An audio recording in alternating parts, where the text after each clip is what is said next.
તો સંભારો બનાવવા માટે આપણે અહીંયા કાચા પપૈયાનો ઉપયોગ કરવામાં આવે છે। આપણે અહીંયા કાચા પપૈયાનો સંભારો બનાવી લઈશું। તો એના માટે આપણે અહીંયા કાચું પપૈયું લીધું છે, તમે જોઈ શકો છો। તો સૌથી પહેલાં આપણે પપૈયાને ઉપરથી ધોઈ લેવાનું છે અને ઉપરની જે બધી છાલ છે આપણે અહીંયા કાઢી લઈશું। પપૈયામાંથી આપણે બે ભાગ કરી લીધા છે। તો અહીંયા આગળ લાલ ભાગ દેખાય છે, તો આપણું પપૈયું અહીંયા પાકું નથી, આપણું પપૈયું અહીંયા કડક છે। ત્યાં પપૈયાને ઉપરની છાલ કાઢી લઈશું અને ત્યારબાદ આપણે છીણીથી છીણી લઈશું। તો ઉપરની છાલ કાઢી લઉં છું, ત્યારબાદ હું તમને બતાવીશ।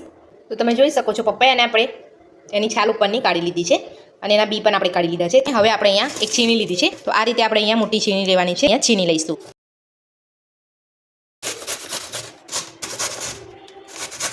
તો તમે જોઈ શકો છો આપણું છીણ અહીંયા તૈયાર છે। તો હવે આપણે એમાં વઘાર કરીશું। તો હવે આપણે પપૈયાનો સંભારો વઘારવા માટે આપણે અહીંયા વઘાર્યું લીધું છે। એની અંદર આપણે અહીંયા 1 ચમચી તેલ લીધું છે, તેલને આપણે ગરમ થવા દઈશું। તો આપણું તેલ અહીંયા ગરમ થઈ ગયું છે। તો હવે આપણે 2 ચપટી જેટલી રાઈ નાખીશું, 1 ચપટી જેટલી હિંગ નાખીશું, અહીંયા 1 તીખું મરચું લીધું છે અને આપણે અહીંયા જીરા સમારી લીધા છે। આપણે સારી રીતે કપડી જવા દઈશું। આપણું તેલ અહીંયા બરાબર ગરમ છે એટલે મેં અહીંયા ગેસને બંધ કરી લીધો છે।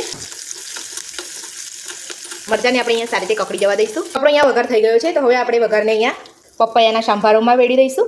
ત્યારબાદ એમાં આપણે 2 ચપટી જેટલો હળદર પાવડર નાખીશું, સ્વાદ પ્રમાણે મીઠું નાખીશું, ચમચી ખાંડ નાખીશું। ત્યારબાદ આપણે એમાં 1 ચમચી જેટલો લીંબુનો રસ નાખીશું। તો હવે આપણે અહીંયા બધું મિક્સ કરી લઈશું।